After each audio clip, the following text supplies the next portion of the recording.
Ouais, bon, je vais pas vous faire toute la chanson avec le kilt, hein, quand même. Bienvenue dans les chroniques de Glenmore 2.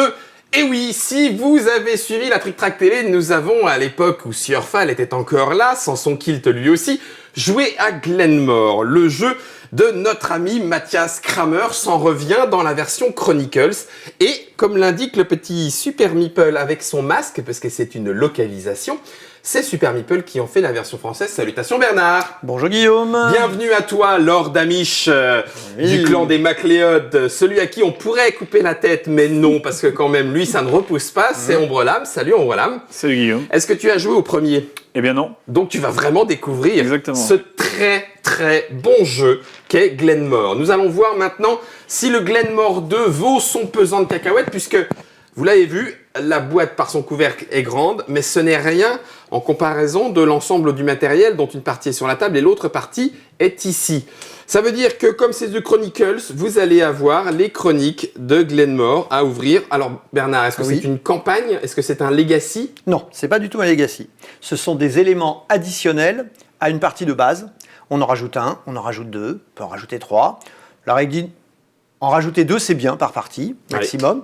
Ils sont tous combinables, bien évidemment. D'accord. Et ça rajoute soit des éléments supplémentaires de jeu, soit ça change quelques règles de jeu. D'accord. Ça fait une rejouabilité très intéressante, ça met des éléments nouveaux en jeu. Et dans chaque petite boîte, il y a du matériel qui est propre pour se faire à la chronique. Donc c'est 8 façons de jouer différents, 8 modules que l'on peut adjoindre au maximum 2-3 dans une partie. Certains modules, on rajoute 5 minutes en moyenne à une partie.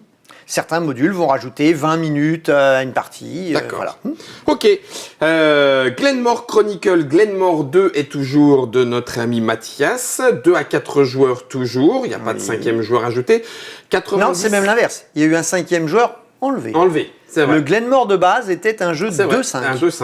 Ouais. Et donc là, on le recentre. Oui. 90 minutes, grosso modo, 1h30, 2 heures, bon, la partie. Oui, à partir de 12 ans. Ça peut même être un peu moins. Ouais, franchement. Oui, c'est ce que moi j'ai été surpris du 90. Ça pourrait même être un 60 quand on commence à bien connaître le temps est plus un temps mitoyen parce que comme ça, tu mets des chroniques, voilà, c'est ça. Ça peut être un petit peu plus long. Voilà. Combien coûte cette grosse boîte en sachant que effectivement, toi, tu as déjà collé sur pratiquement tous les meeples. Voilà, il y a de la planche d'autocollant dedans. Ouais, donc sur les meeples, on se retrouve avec des petits Écossais no clan avec leur kilt.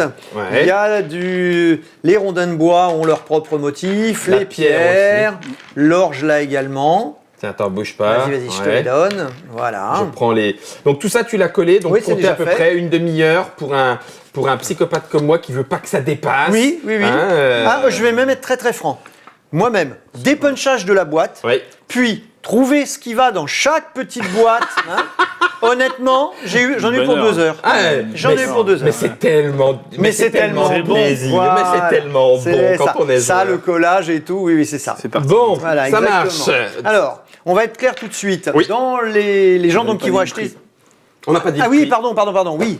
On était à 65. 65 ? Oui. Ah, c'est pas si cher voilà, que ça. c'est ça. Alors, faut dire que on en parlait un peu hors antenne. Vous allez regarder l'épaisseur des tuiles. Oui, on va voir. On a un peu plus que doublé par rapport aux tuiles de départ. Mais c'est vrai que le jeu était moins cher aussi. C'était une autre époque. Je vais remettre le violet dans le violet. Bien sûr. Tu nous expliques un petit peu ? Oui, voilà. On considère que on démarre from scratch. Voilà. Je précise pour tout le monde donc que ce qui est sur la table est bien ce qu'il y a dans la boîte. Oui. À l'exception de ce qui est ici à côté de moi. D'accord, donc les pièces métal. Dans la boîte, les pièces sont du punchboard. Oui. Voilà. Il n'y a pas plusieurs de valeurs de pièces, il y a que des pièces de 1. Voilà. Et pour les gens qui le souhaiteraient, on peut acheter en dehors le sachet avec la quarantaine de pièces en métal faites exprès pour. Voilà. Eh oui. Au secours, ma cassette, on m'a volé ma chère cassette. Il en manque une. C'est ça. Là, c'était la folie des grands ordres, mon seigneur. Alors, c'est ça. Autre chose, je vois des petites. Oui, alors. Il y a des. Oui, en principe, les gens devraient peut-être trouver dans leur boutique des choses comme ça, vendus avec goodies. Ou pas, goodies, de promo, des petites choses, voilà. Donc il y a un petit promo personnage particulier qui est prévu. D'accord. Voilà. Alors ça va peut-être ou pas être offert, ça honnêtement je ne sais pas pour l'instant. D'accord. Si ça ne l'était pas, mais je ne peux pas le dire comme une affirmation, mais il se pourrait qu'il y ait un petit pack à 5 € de ça, des goodies, et je l'ai mise là, et du premier paquet de cartes nouveau supplémentaire, la nouvelle chronique indépendante de la boîte. Ah oui. Sachant qu'il y a déjà 2 autres chroniques chez l'éditeur de base qui sont arrivées là. Voilà. Donc il y a du suivi, du jeu pour le renouveler encore et encore, si ce n'est davantage de plus. C'est ça, tout à fait. Voilà. Ça roule. Je vais mettre ça dans le verre de Trick Track, comme ça avec un peu de chance tu vas l'oublier. Et du coup, on sait jamais, on se le partage chacun, voilà, d'accord. Et comment joue-t-on à ce petit jeu où l'on va poser des tuiles pour agrandir notre. T'as pas montré qu'il y avait une toute petite règle? Non, c'est vrai qu'elle est moins épaisse que d'autres. Mais après, j'imagine que. Non, alors, comment 1, 2, 3, Glenmore s'explique relativement facilement. Oui. Puisqu'il va falloir étendre son territoire, en récupérant des tuiles. Bien sûr. Avec un petit effet de. Si je vais très vite pour chercher celle qui m'intéresse, les autres vont jouer en attendant. Hein. Mais il va rien me rester excusé alors. Non, mais voilà, là maintenant je me tais. Mais c'est vrai que là, il y a toutes les chroniques supplémentaires. Oui, voilà. En vrai, le jeu s'arrête. Oui, c'est une douzaine de pages ou un truc comme ça, voilà. 15 pages. Mais parce qu'il y a du gros graphisme, l'illustration. Appendices et les chroniques. C'est les chroniques et les appendices, oui, absolument. C'est ça. 7 chroniques. 8 chroniques. Un paquet de chroniques. 8 chroniques. Oui. Penny Mobs. Ça roule, Dr Mobs, on pense à toi. Ok. C'est ça. Alors, dans la boîte, ici on a donc les tuiles. Alors déjà, on parlait de l'épaisseur des tuiles. Là, on n'est pas sur de la tuile de n'importe quoi. Hein. Oui. C'est ça. Après, c'est vrai qu'on n'était pas censé beaucoup jouer avec à l'époque, donc on prenait une petite épaisseur. Mais maintenant qu'on est sensible à la façon dont on joue et quand on touche le matériel, là, on a une belle épaisseur, c'est vrai. Donc ça, ce sont des personnages. C'est ça. Alors lui, il a sa place, il est là, il est tout seul, il est en haut de ce plateau. Voilà. D'accord. Il craint le froid, t'as vu? Ouais, exactement. Il allume. On a ici 5 tuiles starter. Ok. Tac, clac, clac, clac. Tu les places quelque part sur la piste rectangulaire, voilà. Pof. Voilà. Ensuite, je vais sortir de la boîte. Donc, je les avais triées. Celle que tu mets. On les prend, on fait clac, clac, clac, clac, on les mélange. On a donc la pile des tuiles A. D'accord. Voilà. Pendant que je parle, tu peux peut-être poser les B, voilà, elles sont dans l'ordre. Voilà. Alors, le principe et la mécanique générale de Glenmore. Bon, nous sommes un clan écossais. On va essayer d'affirmer notre suprématie sur les autres clans. L'histoire nous dit entre du Moyen-Âge jusqu'au 19e siècle, à peu près. Ouais. C'est surtout les personnages qu'on va rencontrer qui vont nous montrer qu'on traverse des grandes époques. Voilà. Ouais. Mais par contre, sur les éléments, il n'y a pas d'éléments de jeu qui vont être propres à une époque plus qu'une autre. Voilà, c'est pas ça. Le principe et la mécanique du jeu consiste à construire un village, un territoire qu'on va agrandir. Et puis, à chaque fois qu'on va venir poser des tuiles, on va réactiver les fonctions des tuiles avoisinantes pour produire des ressources. Okay. Dans ce jeu, il y a donc 5 types de ressources qu'on retrouve sur le plateau ici. Les bœufs, les briques, les moutons, le bois et l'orge. Okay. Et puis, il y a un élément à part qui n'est pas une ressource. C'est la fabrication du whisky. Le whisky. La guinde de whisky. Qui va avoir un petit rapport avec le fait de produire de l'orge, d'abord. C'est logique. Okay. Voilà. Tout de suite, je précise, avant d'oublier. Sur le plateau, parce qu'il y a des gens qui vont se poser des questions. Pourquoi il y a des emplacements où on voit rien? Pourquoi il y a des emplacements où on voit rien? Ça va correspondre à des éléments de chronique ou des éléments additionnels ou des choses comme ça. D'accord. Voilà. Impeccable. Bien sûr. Donc, et tout ça se joue en point de victoire, bien sûr. Voilà. Ce qui est important, c'est qu'on laisse bien visible la petite bande qui est ici. C'est très très important. Voilà. D'accord. La mécanique principale du jeu, elle consiste à, ici, aller récupérer des tuiles. Pour ce faire, on va placer... Alors, au hasard, tu vas faire les 3, hop. Tu vas choisir le premier, le plus près de la tuile ici. Hop, voilà, et ainsi de suite. Hop, le jaune sera le plus près, et ainsi de suite. La première mécanique, donc, c'est que dès qu'on a mis ça, on va finir et compléter avec des tuiles de la pile A, jusqu'à laisser une seule case derrière le joueur rouge. Ok. Voilà. Il y avait une bée qui se baladait. Ils sont tous nommés, hein? Oui, toutes les tuiles ont un nom. Et on laisse celle-là vide. Voilà. Par contre, le nom, entre guillemets, ne sert à rien pour jouer. Mais c'est pas fait au hasard, c'est des vrais noms de clans écossais, de lieux écossais, de choses comme ça. Mais on n'a pas besoin de connaître le lieu pour jouer. Pas pour jouer, du tout. Voilà. Le seul élément où ça peut avoir, entre guillemets, un intérêt, c'est, ça, ce qui est un élément, entre guillemets, un peu nouveau. Il y a certaines tuiles qui ont une carte qui leur est associée, qui leur donne un pouvoir, donc on retrouve le nom. Par contre, on sait que c'est une tuile ou une carte parce qu'il y a le symbole carte ici. Donc voilà, à partir de là, il suffit d'aller chercher celle dont le nom est le même. C'est tout. Ça marche. La mécanique générale du jeu, elle est extrêmement originale et lorsque elle a été créée par Kramer, elle n'existait absolument pas, cette mécanique. C'était la première fois qu'on la voyait puisqu'il s'agit bien d'une, entre guillemets, réédition, augmentation d'édition. Jeu des années 2010 à peu près. Le joueur qui joue est le joueur le plus en arrière de la piste. Ici, rouge. Donc rouge va jouer. Rouge va aller se poser sur la tuile qu'il veut. Il n'y a pas de nombre de pas de déplacement, il va sur la tuile qu'il veut. Une fois qu'il est allé sur la tuile, on va remettre une tuile pour compléter un emplacement. Bleu va jouer. Et bleu va pouvoir aller sur la tuile qu'il veut. Donc bleu va pouvoir dépasser rouge, comme bleu va pouvoir s'arrêter avant rouge. Et à tout moment, c'est le joueur le plus en arrière de la ronde, ça s'appelle le rondel, qui va jouer. Ce qui veut dire que dans ce jeu, tous les joueurs ne joueront jamais le même nombre de tours. Un va pouvoir dire « je veux la tuile du bout », pendant ce temps-là, les autres vont peut-être aller en prendre 3 de tuiles, avant que lui, ça ne lui revienne le jeu. Donc, première chose, pour des gens qui n'ont jamais joué à ce jeu, on se dit « dans ce cas, je vais plutôt en prendre plein. Et c'est vrai, c'est très intéressant, parce qu'on va se développer très vite, on va avoir de plus en plus de ressources.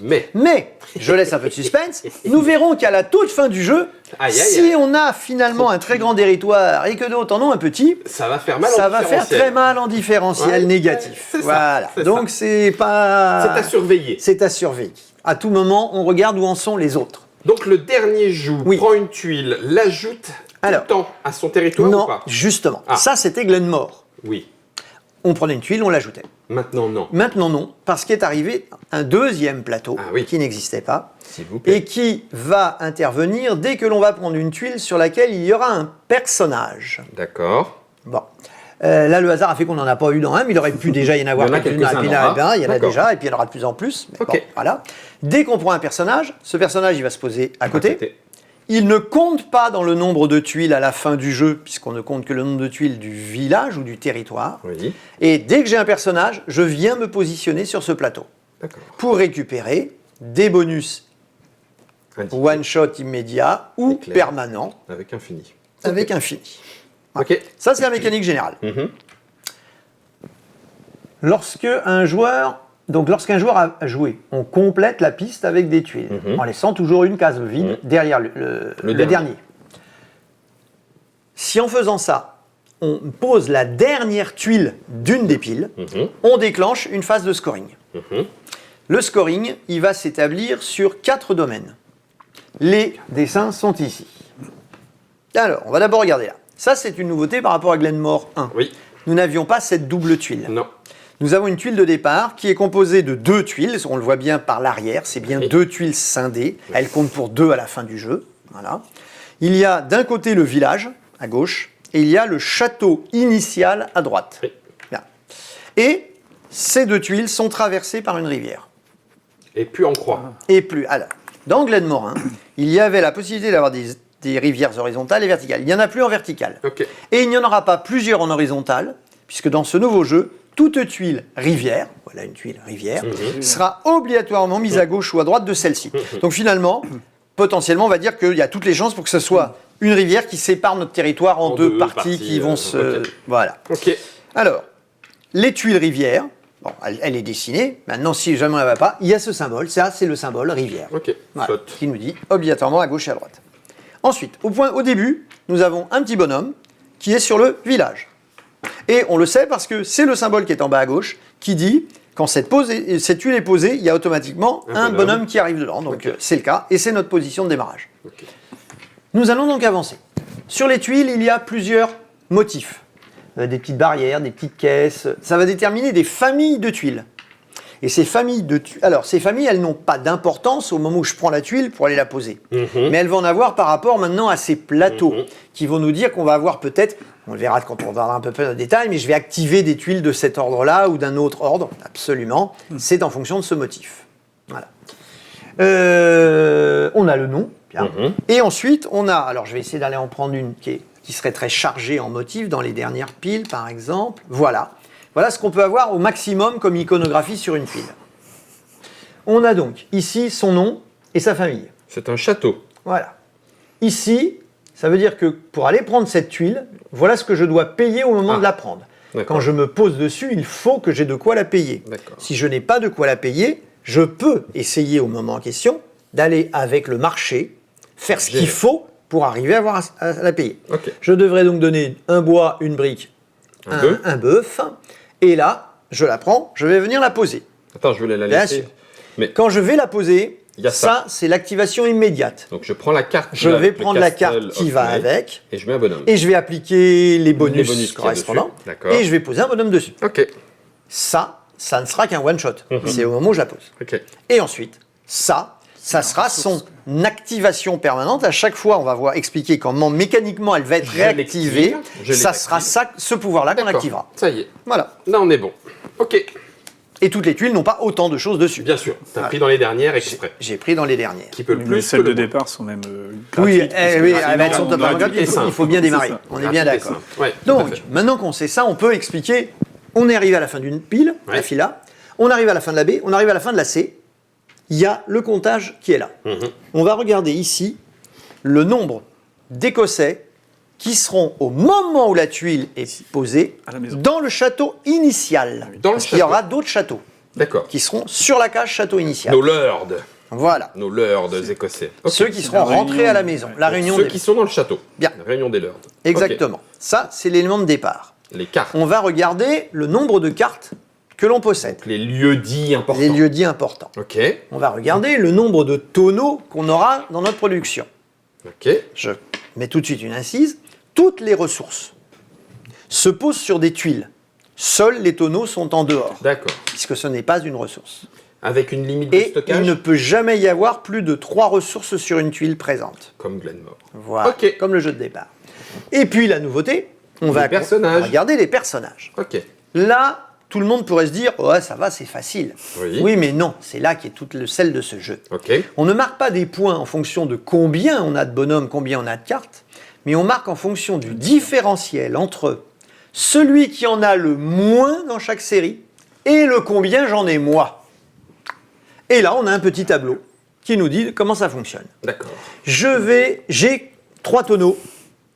Tu en as un, il en a 0. 3 par rapport à 0, je marque 3 points de victoire. Voilà. Tu en avais un, tu marques un point. Celui qui en a 0, qui en a donc le moins, lui ne marque qui en a le moins, dans chacun des 4 critères, ne marque aucun point. Et dans les autres, c'est au différentiel. Et à partir du moment où on a au moins un 4 de différentiel, on passe à 5 points. Et au 5 ou plus de différentiel, on a du 8. Donc ça commence à faire beaucoup. C'est ça. Donc c'est un jeu où on regarde en permanence où en sont les autres et il faut combler tout le temps les écarts. C'est ça. Et puis, la même chose va se compter une 4e et dernière fois. Mais non pas à la fin de la pile D. Non. Mais lorsqu'on va rencontrer cette tuile-là. La fin du monde. La World's End. C'est le moment où les Anglais sont arrivés, ont annexé l'Écosse, et puis du coup, fin du monde. C'est ça. Alors, cette tuile, la pile D, elle est totalement mélangée aléatoirement. Et ensuite, on décide si on veut une partie normale. On la met à peu près au centre. Si on veut une partie un peu plus courte, on essaie de la mettre par là. Si on veut une partie un peu plus longue, on essaie de la mettre par là. C'est ça le principe. Alors, lorsque cette tuile World's End va sortir, au moment où on la pose, il ne se passe rien. Et le jeu s'arrêtera lorsque le joueur le plus en arrière aura, lui, passé dessus. C'est-à-dire qu'il sera le dernier à l'avoir franchi. C'est pour ça qu'il y aura encore besoin de tuiles après pour fournir.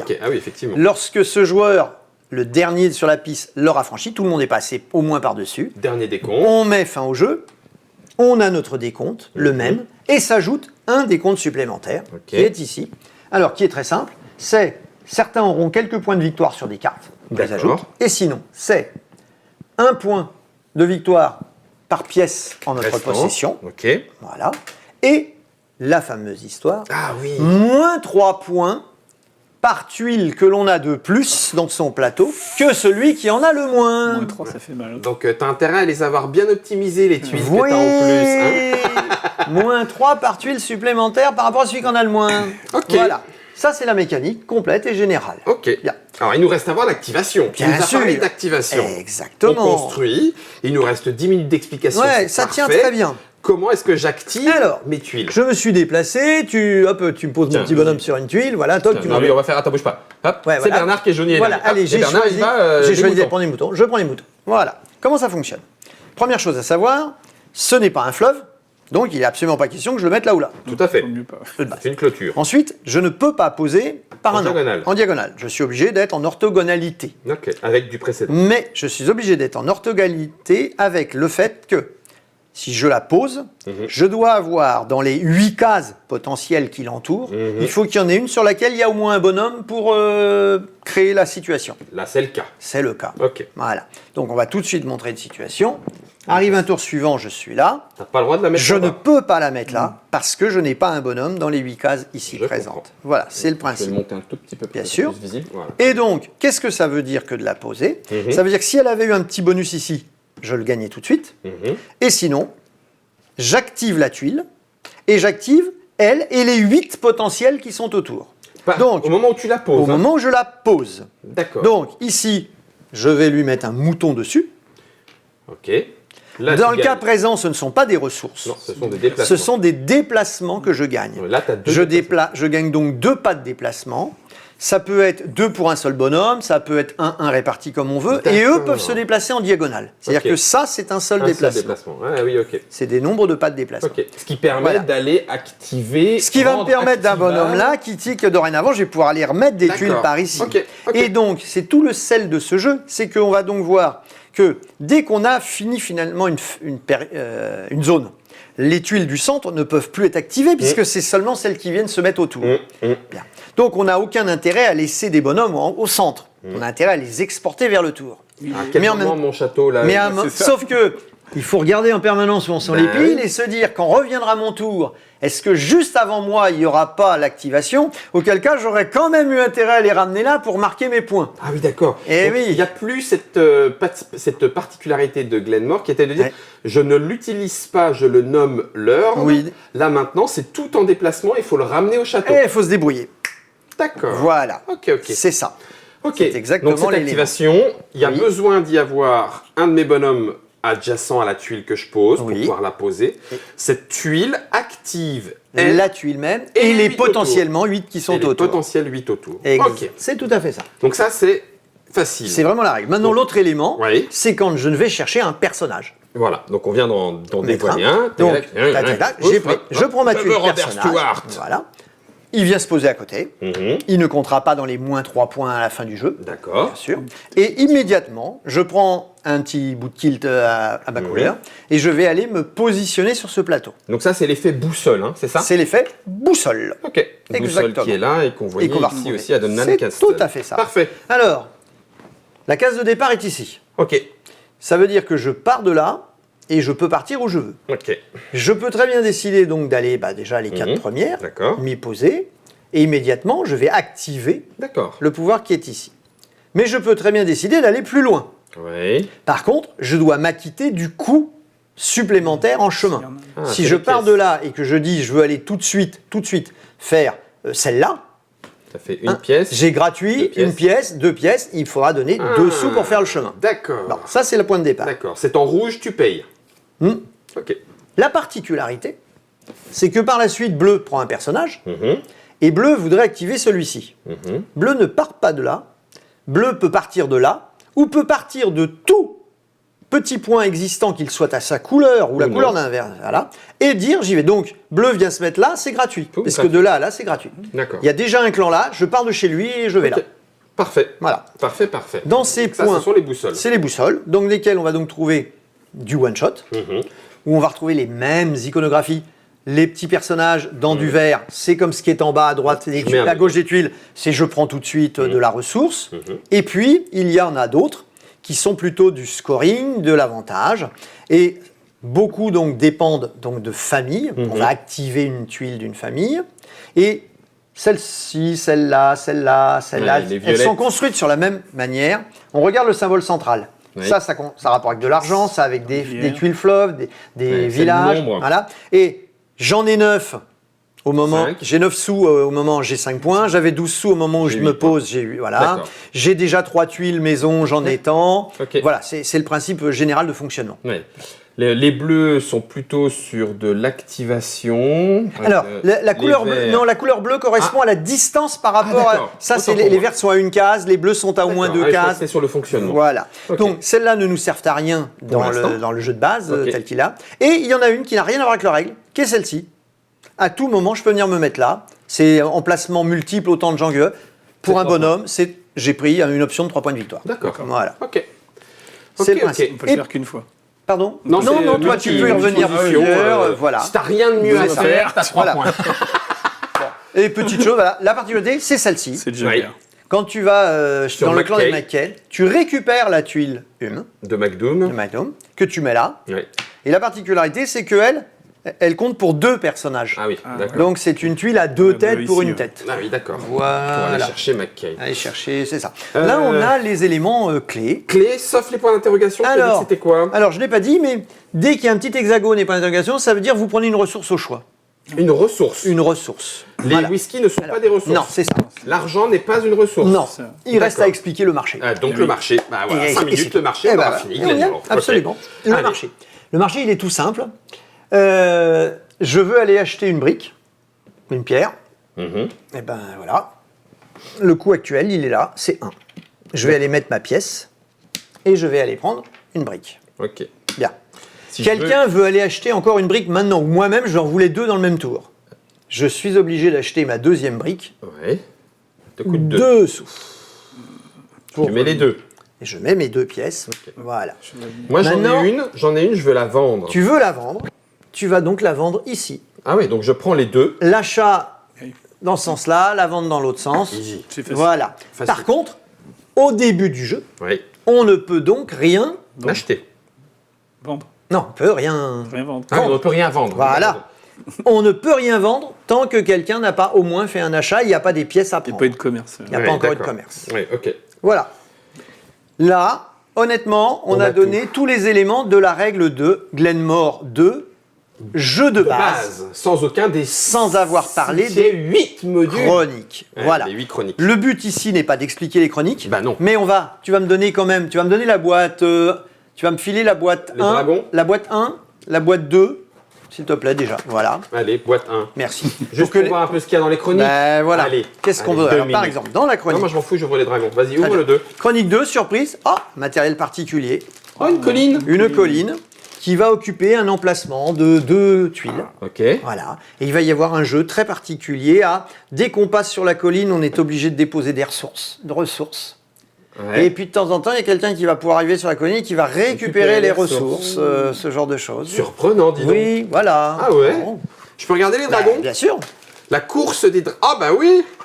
Et il y a des dragars. Les bateaux dragons, ça s'appelle. Les bateaux dragons. Et oui. Et puis il n'y a pas que ça. Hein. Bah non, vas-y, non, il y a il y a du. Attends, je le mets là. Il y a du petit pion avec des modèles, des ressources. Des trucs à récupérer. Voilà. Il y a des nouvelles. Ah, il y a un start. Il y a un start. Ok, un start particulier. Il y a même des cartes. Ah oui, oh là là, voilà. Ah ouais, il y a du truc là-dedans. Il y a des tuiles particulières. Ouais, et tu vas aller dans la boîte, tu vas aller tirer 2 énormes tuiles rectangulaires. Non, dans la boîte, les 2 trucs, voilà, c'est ça. Et ça va avec la numéro 1 aussi. Ah la vache. Voilà. Il y a du gros fleuve là. Hein. Oui. C'est oula. Alors, si on joue à 2 ou 3 joueurs, on n'a pas besoin de ces 2 tuiles pour faire ce petit module. À partir de 4 ou 5 joueurs, il y a besoin de ça en plus pour jouer ce module. La vache. Donc là, exemple tout simple. Qu'est-ce que ça nous fait ? Ça veut dire qu'on part ici avec un petit bateau sur notre château. Oui. Voilà.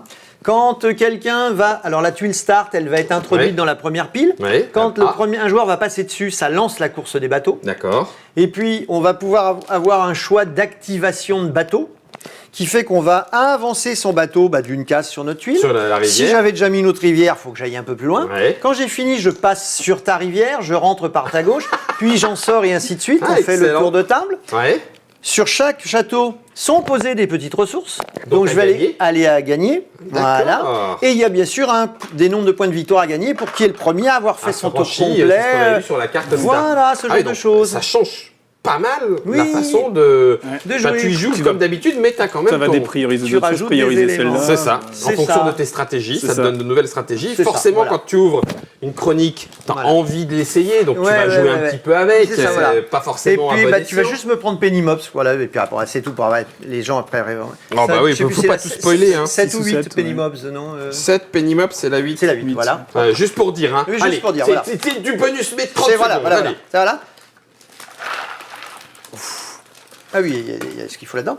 Donc Pennymops, là, c'est un endroit où il y a du point de victoire positif et du point de victoire négatif. Et puis du point de Et victoire. surtout, il y a de la très du jolie point de carte. On rentre dans des personnages intéressants. Là, on a tous les bandits du 19e siècle, les Pennymops, les gens qui se sont mal comportés. D'accord. Avec leurs photos même prises par la police. Ok. Voilà. Et donc, on va jouer avec eux. On va jouer avec eux pour essayer de récupérer des choses ou puis d'en faucher à d'autres aussi. Ils vont tous avoir des pouvoirs. Et il y a des petits symboles pour Et savoir il y a avec des quel module symboles. tu peux jouer. Exact. C'est les copains écossais des Peaky Blinders. C'est ça. Oui, donc chaque chronique, Module a chaque son chronique symbole. a son symbole. Voilà, et on va retrouver sur le matériel et on va lire les règles. Voilà.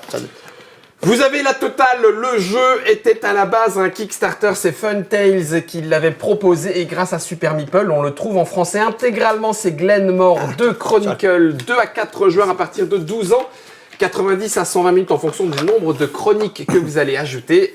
Rassurez-vous, avec Ombrelame et avec Bernard, on va faire un début de partie, histoire que vous voyez un petit peu comment ça sent le fond de tonneau de whisky du côté de l'Écosse, histoire de voir qui va s'agrandir le mieux. C'était Florian qui, depuis son kilt, était en train de monter en attendant Generic.